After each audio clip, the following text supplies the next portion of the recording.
জামায়াত ইসলামীর সাবেক ভারপ্রাপ্ত সেক্রেটারি জেনারেল জনাব এটিএম আজহারুল ইসলামের আপিল মামলার শুনানি আজকে শেষ হল। মাননীয় আদালত বাংলাদেশ সুপ্রিম কোর্টের ফুল বেঞ্চ 27শে মে এই মামলার রায় দেওয়ার জন্য দিন নির্ধারণ করেছেন।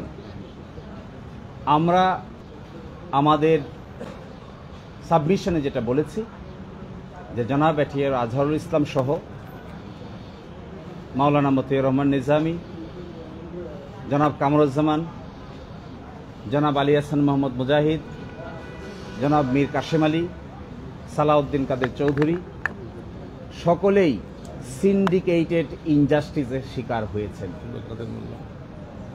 এবং জনাব কাদের মোল্লা সহ সকলেই একটি সংঘবদ্ধ অন্যায় অবিচারের শিকার হয়েছেন। এই সিন্ডিকেট কারা ছিলেন, কিভাবে ছিলেন তা আমরা আদালতে আজকে উপস্থাপন করেছি এবং আমরা একজনের স্বীকারোক্তিমূলক জবানবন্দি যা তার বইয়ে তিনি উল্লেখ করেছেন সেটাও আদালতে উপস্থাপন করেছি। আমরা মনে করি এই রায়ের মাধ্যমে যদি আমাদের আপিলের ডিভিশন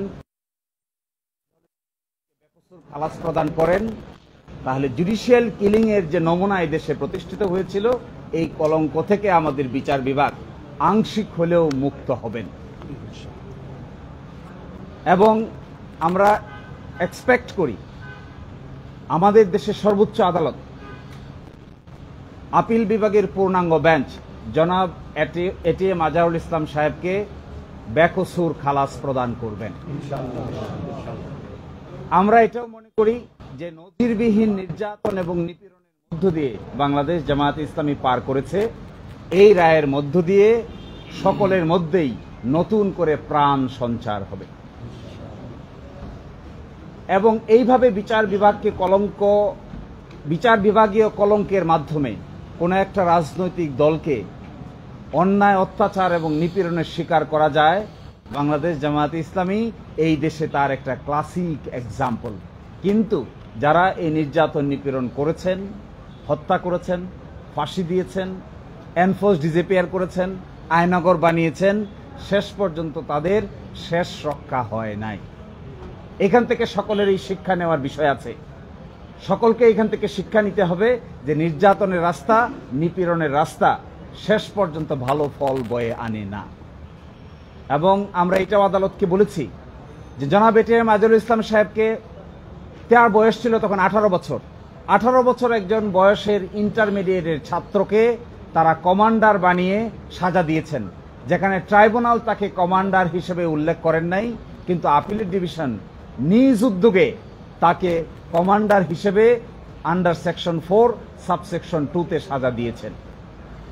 এবং আরো ইন্টারেস্টিং বিষয়, আইনে যে ক্রস এক্সামিনেশন করার সুযোগ ছিল সেই সুযোগটি আমাদের আপিল বিভাগ চিরতর বন্ধ করে দিয়েছিলেন। আমরা কন্ট্রাডিকশন নিতে পারতাম না। আজকে আমরা এটাও দেখিয়েছি, গতকাল পরশুদিনে দেখিয়েছিলাম 6 কিলোমিটার দূর থেকে দেখছে, 3.5 কিলোমিটার দূর থেকে দেখছে, একজনের ডান হাতে আরেকজনের ডান গালে থাপ্পড় মেরে দিচ্ছে, বাম গালে থাপ্পড় মেরে দেওয়ার কথা সেটি ডান গালে থাপ্পড় মেরে দিচ্ছে। এই সমস্ত ইনক্রেডিবল এভিডেন্স, অবিশ্বাস্য এভিডেন্স, অযৌক্তিক সাক্ষ্য প্রমাণের উপর ভিত্তি করে জনাব এটিএম আজহারুল ইসলাম সাহেবকে মৃত্যুদণ্ড প্রদান করেছেন। এই ক্ষেত্রে যিনি মাইনরিটি জাজ ছিলেন ম্যাডাম জাস্টিস জিনাতারা, তিনি কমপ্লিটলি এই সমস্ত অন্যায় অবিচারের বিচারিক প্রতিবাদ করেছিলেন, কিন্তু সেই বিচারিক প্রতিবাদ তখন কেউ শোনার ছিল না।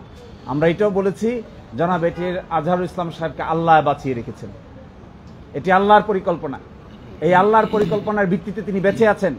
এই জন্য আজকে আমরা আদালতের সামনে আল্লাহর পরিকল্পনার ভিত্তিতে আমাদের যুক্তি উপস্থাপন করার সুযোগ পেয়েছি। তারা যদি সুযোগ পেত, তারা যদি মনে করত এবং একটু খেয়াল করত, তারা চাইলে এটিএম আজহারুল ইসলাম সাহেবকেও ফাঁসি কাস্টে ঝুলাতে পারত, কিন্তু আল্লাহর পরিকল্পনার উপরে তারা হাত দিতে পারে নাই। এই কারণেই আজকে আদালতের সামনে আমরা আশা করি আগামী 27 তারিখ যে রায় হবে বাংলাদেশের বিচার বিভাগের ইতিহাসে নতুন ইতিহাস রচিত হবে ইনশাআল্লাহ। আমরা এটাও আশা করি আগামী 27 তারিখে যা রায় হবে এর মধ্য দিয়ে বিচার বিভাগীয় কলঙ্ক কিছুটা হলেও দূর হবে। আমরা এটাও আশা করি যে যে জুলুমতন্ত্র কায়েম করা হয়েছিল এই রায়ের মাধ্যমে জুলুমতন্ত্রের কিছুটা হলেও অবসান হবে এবং আমরা এটা এক্সপেক্ট করি সিন্ডিকেটেড ইনজাস্টিস যারা করেছেন এই সিন্ডিকেটেড ইনজাস্টিসের সঙ্গে যারা জড়িত ছিলেন সময়ের ব্যবধানে একদিন না একদিন তারাও বিচারের সম্মুখীন হবেন ইনশাআল্লাহ। আপনি একটা প্রসঙ্গ তুলেছেন, এসকে সিনহার বইয়ে কোট করেছেন, বলেছেন যে রায়গুলো উনি শেখ হাসিনার সাথে কথা বলতেন এবং সেগুলো রায়ে প্রতিফলিত হতো। কি বলতে চেষ্টা করেছিলেন আপনি? তিনি তার বই দ্য ব্রোকেন ড্রিম চ্যাপ্টার 9 সেখানে তিনি স্বীকার করেছেন যখন ট্রাইব্যুনাল প্রতিষ্ঠা করা হবে তখন মতদ্বৈততা হচ্ছিল, তখন তিনি সিক্রেটলি দেন প্রাইম মিনিস্টারের সঙ্গে দেখা করেন, তাকে বোঝান এবং রাজি করেন। একজন আপিল বিভাগের জজ কি করে প্রধানমন্ত্রীর সাথে সিক্রেট মিটিং করে মানুষকে ফাঁসি দেওয়ার পরিকল্পনা করতে পারেন, তিনি তার বইয়ে নিজেই তা স্বীকার করেছেন। জনাব এসকে সিনহা সাবেক প্রধান বিচারপতি, তার আগে তিনি ছিলেন আপিল বিভাগের বিচারপতি। আমরা এটাও দেখিয়েছি, তিনি নিজেই স্বীকার করেছেন যে আমি যখন এই আলোচনা করছি তৎকালীন প্রধানমন্ত্রীর সাথে, তো ইতোমধ্যে স্কাইপ কেলেঙ্কারি পাবলিশ হয়ে গেছে। তখন আমি নিজামুল হক নাসিম সাহেবকে ডেকে জিজ্ঞাসা করলাম, তিনি শুধু চান আপিল বিভাগে চলে আসার জন্য। আমি বলি একটা রায় দিয়ে আসো, তাড়াতাড়ি শেষ করো, কিন্তু যখনই তার দেখা হয় তখনই তিনি আমাদেরকে বলেন যেন প্রধান বিচারপতির স্ট্যাটাসে তাকে উপরে তুলে নিয়ে আসা হয়। এ সব বলে দিয়েছেন। এই জন্য আমি আজকে দেখিয়েছি করতে পারেন, অনেক কিছুই করতে পারেন, কিন্তু শেষ পর্যন্ত তার সবই